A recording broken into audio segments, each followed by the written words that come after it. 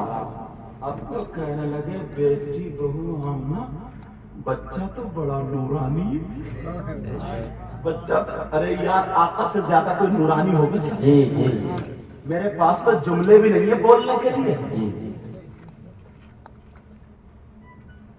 سب چمک والے اجلو میں چمکا کیے زندہ باد. پیار سے بولو نا. سبحان اللہ. سب چمک والے اجلو میں چمکا کیے اور اندھے شیشوں میں چمکا ہمارا واہ واہ زندہ باد. شیشوں میں چمکا ہمارا نبی. اب مفتی صاحب ایک شعر اتنا پیارا ہے خلق ہمراہ خلق سے افضل اولیاء ہو گئے اولیاء سے افضل تمام رسول. اب سنو خلق سے اولیاء اولیاء سے رسول خلق سے اولیاء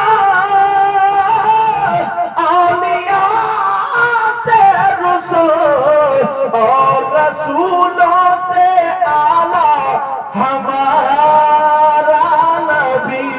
واہ واہ زندہ باد زندہ باد. دادا کہنے لگے بیٹی بہو آمنہ بچہ تو بڑا نورانی ہے مجھے چہرہ دکھا دو. کیا کہنے لگے اب دادا تھے خونی رشتہ تھا بھائی دادا تھے کہا مجھے بیٹی بے قراری اگر اجازت کر تو ٹھیک ہے بجا گود میں ماں نے لیا حضرت آمنہ نے. اب دھیرے دھیرے دھیرے دھیرے کپڑا ہٹا رہی ہیں روشنی بڑھتی جا رہی ہے. کیا لگے بیٹی تو آمنہ اگر اجازت ہو تو میں گود میں لے لوں. کہا میں گود میں لے لوں. کہا ابا جان آپ کے بیٹے کی امانت ہے لے لیجیے. گود میں لے لیا. کہا بیٹی بہو میرا دل چاہ رہا ہے میں سے لے جاؤں کہیں. کہا لے جاؤ کپڑا. ابا جان ایک منٹ ٹھہرو. حضرت آمنہ نے فوراً کپڑا ڈھک دیا. اب ڈھکا ہوا بچہ اگر کسی کی گود میں ہو تو کوئی پہچانتا ہے بولو نہیں پہچان. کچھ لوگ ایسے ماں سے پہچان لیں گے کہ فلاں کی بیٹی ہے یا بیوی ہے تو اسی کا بچہ ہوگا ایسے تو پہچان سکتے ہیں مگر ویسے نہیں پہچان سکتے. اب عبد المطلب کی گود میں دادا کی گود میں پوتا سارے نبیوں کا سردار لیٹے ہوئے. عبد المطلب چلے کہاں کو چلے دریا پہ نہیں گھومنے والی جگہ پہ نہیں سیدھے خانہ کعبہ پہ لے کے گئے. میرے نبی کی پیدائش کے بعد سب سے پہلے میلاد کس نے پڑھا وہ بتا رہا ہوں. پیدائش کے بعد اب میلاد کون پڑھا؟ جو لوگ نا میلاد پہ فتوے ارے کیوں لڑائی جھگڑے کر رہے ہو یار سب کچھ ہمیں نبی کے صدقے میں ملا. اگر ہم نبی کا ہی ذکر نہیں کریں گے نبی کا میلاد نہیں کریں گے تو پھر کس کا کریں گے؟ پھر ہمارے پاس رہ کیا گیا؟ مگر لڑائی جھگڑے میں ختم ہو گیا. میرے نبی گود میں عبد المطلب جا رہے ہیں جھومتے ہوئے جا رہے ہیں اور میرے آقا پہ کپڑا ڈھکا ہوا ہے. جیسے ہی خانہ کعبہ پر پہنچے تو آس پاس کے کچھ جو تھے وہ تر ترا کر کے گر گئے. واہ واہ زندہ باد. کعبہ جھومنے لگا. کعبے کو کیسے پتا چلا کون ہے؟ ذرا سوچنے کی بات دل سے پڑھو تو یار. اگر تم کسی تمہارے ابا یا کوئی تمہیں اچھا لگتا ہو نا تو انہیں خوبیاں ملیں گی تمہیں اور اگر تم کسی سے نفرت کرتے ہو نا تو اس کی برائیاں تمہیں ملیں گی. ذرا نبی کو نا پیار کی نظر سے دیکھو. ابو جہل نے دیکھا نبی کو مگر اس نے پیار کی نظر سے نہیں دیکھا تو رہ گئے ایسے ایسے. اور ابو بکر نے دیکھا پیار کی نظر سے دیکھا تو سب کچھ ہو گئے. جی دونوں نے دیکھنا دیکھنے میں فرق ہے. اب میرے نبی جب خانہ کعبہ میں پہنچے اللہ اللہ کعبہ جھومنے لگا. ایک قدم اندر ایک قدم باہر. کعبے کے در دیوار سے آواز آنے لگی ولد النبی المختار. با اختیار نبی پیدا ہو گیا. جاء النبی المختار. با اختیار نبی پیدا ہو گیا آ گیا. اور میلاد کس نے پڑھا؟ اگر تمہیں میلاد کے فتوے لگانا نا تو سب سے پہلے کعبے پہ فتوا لگا اور سیدھے جہنم میں چلے جاؤ. کیا فتووں کا شوق اٹھایا. میرے نبی کپڑا ڈھکا ہوا ہے ابھی نبی پر خانہ کعبہ جھوم جھوم کر کے پڑھ رہا تھا جس کی ترجمانی ہم اردو میں یوں کرتے ہیں جو جمیل قادری نے کر دی تھی. بت شکن آیا یہ کہہ کر سر کے بل بت گر پڑے. جھوم کر کہتا تھا کعبہ الصلاۃ والسلام اے شہنشاہ مدینہ الصلاۃ والسلام زینت عرش معلا الصلاۃ والسلام. واہ واہ واہ. نعرہ تکبیر نعرہ رسالت نعرہ غوثیت مسلک اعلیٰ حضرت جشن عید میلاد النبی جشن عید میلاد النبی سید مقیم الرحمان صاحب قبلہ. 7-8 دن یا کچھ کم و بیش دن حضرت آمنہ رضی اللہ تعالی عنہا نے دودھ پلایا. اس کے بعد حضرت حلیمہ آ گئی. سنا ہوگا نا دائی حلیمہ کے بارے میں. تم نے بہت سنا ہوگا کہ ان کی اونٹنی کمزور تھی طاقتور ہو گئی. بکریوں کے تھنوں میں دودھ نہیں تھا تو بھر گیا. پھل سوکھے تھے ہرے بھرے ہو گئے. ہر طرف بہاریں بہاریں. اس سال لڑکے پیدا ہوئے. بیماری ایک طرف بھاگتی چلی جا رہی تھی. یہ ساری چیزیں سنی ہے نا مگر میں ان کو روکتے ہوئے انہی میں سے ایک دو باتیں ایسی بتاؤں جو کم سنی. جی اجازت ہے؟ اب حضرت حلیمہ نے آقا کو لے لیا. لینے والا پورا واقعہ تم سنتے رہتے لے کر کے چلی. اب جیسے ہی مکے کی سرحد پر پہنچی جینگر پور سے آپ نکلیں گے تو جہاں تک آبادی ہے وہ سرحد ہوگی. اس کے بعد جنگل ہی جنگل ہے نہیں ایسا. اب جب مکے کی سرحد پر پہنچی تو حضرت حلیمہ خود کہتے ہیں میرے دل میں خیال آیا اے حلیمہ تو اتنی پیسے والی تو ہے نہیں مالدار بھی نہیں ہے جو بار بار تم مکہ آ سکے. جیسے تیسے پڑیا مڑیا اکٹھی کر کے اور تم مکہ آ گئی ہے. ارے مکے میں خانہ کعبہ بھی تو ہے. جب آئی گئی ہے تو خانہ کعبہ کا بھی طواف کر لے. ایک تیر دو شکار یہ اپنے لفظ میں بولتے نہیں بولتے. اور ایک چیز اور بولتے ہیں آم کے آم گٹھلیوں کے بھی دام ایسے بولتے ہیں حضرت. وہ مجھے محاورہ زیادہ یاد نہیں بہرحال ایسے کچھ بولتے ہو. تو کہا جب آئی ہے بچہ بھی لے لیا اب دودھ پلائے گی تجھے کمائی مل جائے گی. مگر خانہ کعبہ ہے نا اس میں کعبے کی چوکھٹ کو چوم لینا حجر اسود لگا ہوا اس کو بوسہ دے لینا مقام ابراہیم ہے وہاں پر تھوڑی عبادت کر لینا یہ ساری چیزیں دل میں آئی. حضرت حلیمہ فرماتی ہے میں نے رخ موڑ دیا کدھر کو خانہ کعبہ کی طرف کو. کہتی ہے یہاں پر بھی میں کپڑا ڈھکے ہوئی تھی نبی پر اور نبی کی ماں جو بات بتائے گی وہ کتنی سچی ہوگی یار کتنی سچی ہوگی. حضرت حلیمہ فرماتی ہیں اب جب میں گئی خانہ کعبہ میں تو کعبے کو دیکھ کر کے جھومنے لگی. حلیمہ کو کیا پتا تھا آج تمہاری گود میں کعبے کا بھی کعبہ ہے. جی حلیمہ کو کیا پتا تھا. وہ تو یہ سمجھ کے لے جا رہی تھی چلو اچھے مالداروں کے زیادہ بچے نہیں ملے یتیم بچہ مل گیا کچھ نہ کچھ تو ہاتھ آئے گئی. مگر کیا پتا تھا کچھ نہ کچھ نہیں یہ وہ بچہ ہے سب کچھ اسی کے صدقے میں بنا ہے. حلیمہ نبی کو گود میں لیا، میں نے نکالا نہیں، تو میں نبی کو لے کر کے طواف کرنے لگی۔ حلیمہ کہہ رہی ہے جیسے جیسے میں طواف کر رہی تھی، اگر میں ادھر جا رہی ہوں تو کعبہ ادھر جھک رہا، میں ادھر جا رہی ہوں کعبہ ادھر جھک رہا، میں ادھر جا رہی ہوں جدھر جدھر میں جا رہی ہوں کعبہ ادھر جھکتا چلا جا رہا ہے۔ اب طواف کرنے والے لوگ چکر میں یہ خاتون کون ہے؟ تو پوری دنیا کے لوگ جھکتے ہیں تو کعبے کی طرف اور کعبہ اس کی طرف جھک رہا ہے۔ کوئی نیک خاتون ہے، اچھی خاتون، سب لوگ آئے، خاتون آپ کہاں رہتی ہیں؟ آپ کا نام کیا ہے؟ کون سا قبیلہ؟ بھائی بیٹا کیا؟ حلیمہ بولی تمہیں کیا مطلب؟ کا مطلب کیا ہے؟ ارے جدھر تم جا رہی ہو کعبہ ادھر جھکنا ہے، پوری دنیا کے لوگ کعبے کی طرف جھکتے مگر تمہاری طرف کعبہ جھک رہا ہے۔ حلیمہ کہنے لگی غلط، کعبہ میری طرف کو نہیں جھک رہا ہے بلکہ میری گود میں جو بچہ ہے نا کعبہ اس کی طرف کو جھک رہا ہے۔ واہ واہ واہ واہ، سبحان اللہ۔ عرب کے لوگ کیسے مانے؟ ہم نہیں مانتے، اس بچے کو یہاں لٹا لو اور تم جا کے چکر لگاؤ۔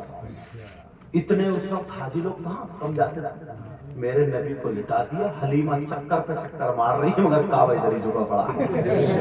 سارے لوگ اگر کہنے لگے اس بچے کا معاملہ کیا ہے، تو تبھی تو بریلی کے امام نے کہہ دیا تھا حاجیوں آؤ شہنشاہ کا روزہ دیکھو، کعبہ تو دیکھ چکے کعبے کا کعبہ دیکھو۔ واہ واہ، زندہ باد زندہ باد۔ اب بہت لوگوں نے تلوار کو بوسہ دیا، ادھر ہو گئے، میرے نبی کو لٹا دیا، رحمت کے فرشتہ۔ حلیمہ نے اپنے انداز میں جو بھی اس دور کا عبادت کا تھا نا، عبادت کا طریقہ تھا وہ کرنے لگی۔ سلام پھیرنے کے بعد حلیمہ نے سوچا چلو خانہ کعبہ کی چوکھٹ کو چوم لیں۔ یہ بات سننے کی بڑی پیاری ہے کیونکہ ان کی ماں نے خود بتایا۔ اچھا سمجھ میں آ رہی ہے نہیں؟ اگر سمجھ میں آ رہی ہے تو پیچھے والے الحمدللہ ماشاءاللہ، اللہ آپ کو جزائے خیر عطا کرے۔ یہ ہے آم کے آم گٹلیوں کے بھی دام۔ ایک تو مجھے پتا چل گیا کہ تم آپ لوگ سن رہے ہو، اور دوسرا آپ الحمدللہ کہہ رہے ہو تو نیکیوں میں اضافہ ہو رہا ہے، ٹھیک ہے نا؟ اب سنو، حلیمہ بولی میں نے عبادت کر لی، اب میں خانہ کعبہ پہ چلی، سیدھی جا رہی ہوں سیدھی، اور جا کر کے میں نے خانہ کعبہ کی چوکھٹ کو بوسہ دیا، بڑی خوشی محسوس ہوئی۔ اور غریب انسان نہ اگر کوئی کام کرتا ہے نا، اس کو تھوڑا سا بھی اچھا کام مل جاتا ہے تو اس کا دل اتنا خوش ہوتا ہے۔ غریب آدمی جوڑ کر اگر عمرے کو یا حج کو چلا جائے تو ٹھکانہ رہتا ہے اس کی خوشی کا، بولے ہے کہ نہیں ہے؟ مالدار کو کیا، وہ تو ہر سال 2-3 مرتبہ بھی جا سکتا ہے عمرے کو، اتنی اہمیت اس کے نزدیک نہیں رہتی۔ حالانکہ بعض مالدار بھی دل والے، ایسی بات نہیں ہے، مگر یہ بات بھی ماننی پڑے گی آپ کو، ایک غریب کے پاس زیادہ قدر ہوتی ہے، بولے ہے کہ نہیں؟ اب حضرت حلیمہ نے کعبے کی چوکھٹ کا بوسہ دیا، اور بوسہ دینے کے بعد جو کعبے کی چوکھٹ کے در برابر میں کونے میں نا حجر اسود لگا ہوا ہے، حجر اسود، تو اس کی طرف کو جب آئی آ کر کے دیکھا تو حجر اسود وہاں نہیں۔ اب حیرت میں ہو گئی، تھا تو یہی گیا حجر اسود نہیں، نہ اوپر نہ نیچے۔ مایوس میں تھوڑی سی ہونا بھی چاہیے، چلو کوئی بات نہیں ہے، خانہ کعبہ کی چوکھٹ تو چھن لی، مگر یہ میرے نبی کی ماں حلیمہ کا بیان ہے، کہہ رہے ہیں جب میں نے چوکھٹ کو ایسے بوسہ دے کر کے، اور جب میں آئی بچے کے پاس یعنی آقا کے پاس، میں نے سوچا چلو اب محمد عربی کو لے لوں اور لے کر کے چلوں، میرا کام ہو گیا۔ حضرت حلیمہ کا خود بیان ہے، دیگر پر والوں سنو، حضرت حلیمہ فرماتی ہے جیسے ہی میں نبی کے پاس آئی تو میں نے آ کر کے دیکھا وہ حجر اسود جو خانہ کعبہ کی دیوار میں تھا، اب وہ میرے نبی کے تلووں کا بوسہ دے۔ واہ واہ، زندہ باد زندہ باد زندہ باد، بہت اچھے۔ نبی کے تلووں کو چوم رہا ہے، بوسہ دے رہا ہے۔ پھر جن کے طلبوں کا دھوبن ہے آب حیات، ہے وہ جانے مسیحا ہمارا. جن کے طلبوں کا دھوبن. اچھا ایک جگہ اور یہ شعر فٹ ہوگا، وہ فٹ جہاں ہوگا بھی بتا دوں، موقع محل ہے بتا دوں، سننا چاہ رہے ہیں؟ الحمدللہ والو. ایسا تھا حلیمہ جب میرے آقا کو گھر لے گئی نا، تو جو مالدار لوگ ہوتے تھے پیسے والے، ان کے گھر میں چراغ زیادہ دیر تک جلتا تھا، اور جو کمزور ہوتے تھے تو کھانا کھائے اپنے ضرورت سے بھی بستر استر کرے اور بند کر دیا، پھونک دیا، تب بھی کوئی چراغ رہا. آج بھی ایسے ہی ہے، جو مالدار ہیں ان کے واشنگ مشین چل رہی تو چل رہی ہے، موٹر چل رہی تو چل رہی ہے، انہیں بالکل کوئی فکر تھوڑی ہے. جو غریب ہوتے ہیں نا تو وہ یہ بلب بند کرو، وہ بلب بند کرو، یہ کرو، بل کم آئے گا. آج بھی ہے. تو اب حلیمہ جب آقا کو لے گئی تو چراغ نہیں جلاتی تھی، میرے آقا کی وجہ سے پورے گھر میں روشنی رہتی تھی. اب عورتوں میں چرچا ہو، عورتوں کو تو جانتے ہی کتنے پیٹ میں درد ہوتا ہے، بیماری. اب عورتوں کے پیٹ میں درد ہونے لگا، چرچا ہونے لگا کہ حلیمہ کو بٹوا ہاتھ آ گیا، حلیمہ کو کہیں سے مال ہاتھ آ گیا. پوری رات حلیمہ کا چراغ نہیں، جب سے مکے سے آئی ہے اس کے گھر میں روشنی روشنی ہے، چراغ بند ہی نہیں ہوتا. کچھ بولی مال ہاتھ آ گیا، کچھ بولی حلیمہ موٹی ہو گئی، کچھ بولی حلیمہ مالدار، عورتوں کی زبان.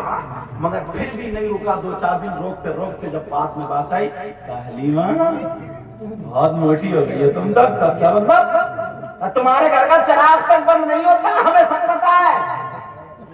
حلیمہ سر رگڑ کر بولی ارے خاتونوں کب صبرو گی؟ کہا ہمیں سب معلوم ہے پوری رات تمہارے گھر کا چراغ بند نہیں ہوتا. حلیمہ کہنے لگی سچ تو یہ ہے کہ جب سے میں مکے سے آئی ہوں اس دن سے میں نے ابھی تک چراغ جلایا ہی نہیں ہے. اور مطلب کوئی نوکرانی رکھنی ہے؟ نوکرانی نہیں رکھنی ہے. جو خوشبودار بچہ آیا نا اسی کی روشنی ہوتی ہے. تو ایک دوسرے کو گولی مار رہی ہے، حلیمہ تجھے چلا رہی ہے، چلا. یہ میں اپنی زبان بول لوں، سمجھ رہے؟ اپنے ایسے اتارا. حلیمہ بولی آ کر کے رات کو دیکھ لینا. تو پہلے مکان کچے ہوتے تھے، اتنی بڑی تاپ ہوتی ہے مکانوں میں، تاپ ہوتی تھی تو اس میں ڈبے رکھتے تھے، باہر بھی روشنی اندر بھی روشنی. پرانے لوگ جانتے ہیں، آپ بھی جانتے ہیں، دور ہے. تو جیسے یہ اس کی تاپیں ہیں نا روشن قبرستان کی باؤنڈری، تاکہ مردوں کو ہوا آئے. اللہ تعالیٰ ان سب کی مغفرت فرمائے، ہم سب کا خاتمہ ایمان پر فرمائے. تو بات کیا چلے، عورتوں کو نیند ہے، جب آدھی رات ہو گئی چراغ نہیں بند ہوا، 2-4 اکٹھے بولے چلو چلو اب دیکھتے ہیں. جب جا کر دیکھا تو بہت گھنٹوں دیکھتے، جب تاپ میں سے جھانک کے دیکھا تو میرے آقا مسکرائے اور دانتوں سے روشنی نکل رہی تھی اور پورے گھر کو روشن کی ہوئی تھی. سبحان اللہ. اور یہ حلیمہ تو سچ بول رہی تھی. عورتیں گھنٹوں دیکھتے ہیں، کبھی نبی پاؤں ایسے کر دیں تو پاؤں سے روشنی، ہاتھ نکال دیں تو ہاتھ سے روشنی. سمجھے؟ چٹائی پہ لیٹے تھے، پورے گھر پر روشن کیے ہوئے تھے، روشن. صبح ہوتے ہی عورتیں آ جاتی ہے، کہنے لگتی حلیمہ تمہارے گھر یہ نوری بچہ آیا ہے، تمہارے گھر یہ نورانی بچہ آیا ہے، تمہارے گھر یہ برکت والا بچہ آیا. حلیمہ ہم نے دیکھا ہے، تم سچی ہو، اسی بچے سے روشنی ہے. حلیمہ بولی اگر اور سنو گی تو پاگل ہو جاؤ گی. کہا کیا بات ہے؟ کہا سنو، وہ جو تمہیں معلوم ہے میں جب گئی تھی تو ایک بکری کو چھوڑ کے گئی تھی جس کا پیٹ پھول گیا تھا. جب میں مکے گئی تھی جس کا پیٹ پھول گیا تھا، جو مرنے کے قابل تھی، میں اس نیت سے چھوڑ گئی تھی کہ مر جائے گی. مگر جب میں آئی ہوں اس بچے نے اپنا پاؤں پھیر دیا تھا، اپنا قدم پھیر دیا تھا. آج دیکھو ساری بکریوں میں سب سے زیادہ خوبصورت وہی بکری ہے. زندہ باد زندہ باد. بہت اچھا. اور میں تو سمجھتا ہوں نبی کی محفل، نبی کی پیدائش، اللہ سب کے بچوں کو سلامت رکھے. ہم جن کے گھر ٹھہرے ہوئے بھی نام یاد نہیں ہے, غازی آباد میں رہتے ہیں. نام بتائیے حضرت آپ کے بیٹے کے نام. مستقیم بھائی. ہاں مستقیم بھائی. تو ان کے بھانجی کا چھوٹی ابھی بولورو سے ایکسیڈنٹ ہو, لیکن کچھ بھی نہیں ہوا, تھوڑے سے سر پہ گھومنا پڑا. میں تو سمجھتا ہوں یہ نبی کی پیدائش کا جو ذکر ہے نا, اسی کا صدقہ ہے. ارے یار مانگا کرو اپنے بچوں کے لیے, صدقہ مانگا کرو. مانگو گے نا, مانگو گے, مجھ سے وعدہ کر رہے ہو انشاءاللہ بولو انشاءاللہ. یار صحیح بتا رہا ہوں, وہاں نہیں مانگیں گے تو پھر کہاں مانگیں گے؟ حلیمہ بولی سب سے زیادہ خوبصورت بکری وہ کھڑی ہے, کھائی وہی ہے. اب اور سننے لگی حلیمہ میں بہت دنوں سے پریشان ہوں. کوئی بولی میرے بیٹے کی طبیعت خراب, کوئی بولی بیٹی کی طبیعت خراب, کوئی بولی ابا کی طبیعت خراب, کوئی بولی اماں کی طبیعت خراب. پتہ چل جائے نا کوئی میاں آیا پھر دیکھو کہ کسی بیماریاں نکل جاتی ہیں. پھر دیکھو کیا معاملہ ہوتا ہے. کہ حلیمہ ہمارے بچے پہ, ہمارے بھائی پہ, ہماری جان پہ قدم رکھوا دو. حلیمہ بولی میں اتنوں کا کیا کروں گی, ایسا کرو اپنی بیٹی سے کہا شیما سے, کہا شیما ایک برتن لاؤ. برتن لایا گیا اور برتن لا کر کے اس پانی سے میرے نبی کے پاؤں دھلوا دیے. جیسے ہی پاؤں دھلوائے میرے نبی کے پاؤں کا وہ دھون ہو گیا.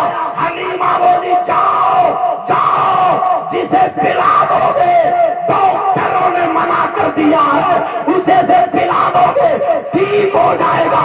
جہاں ڈاکٹر فیل ہوں گے وہاں یہ دھون کام آئے گا.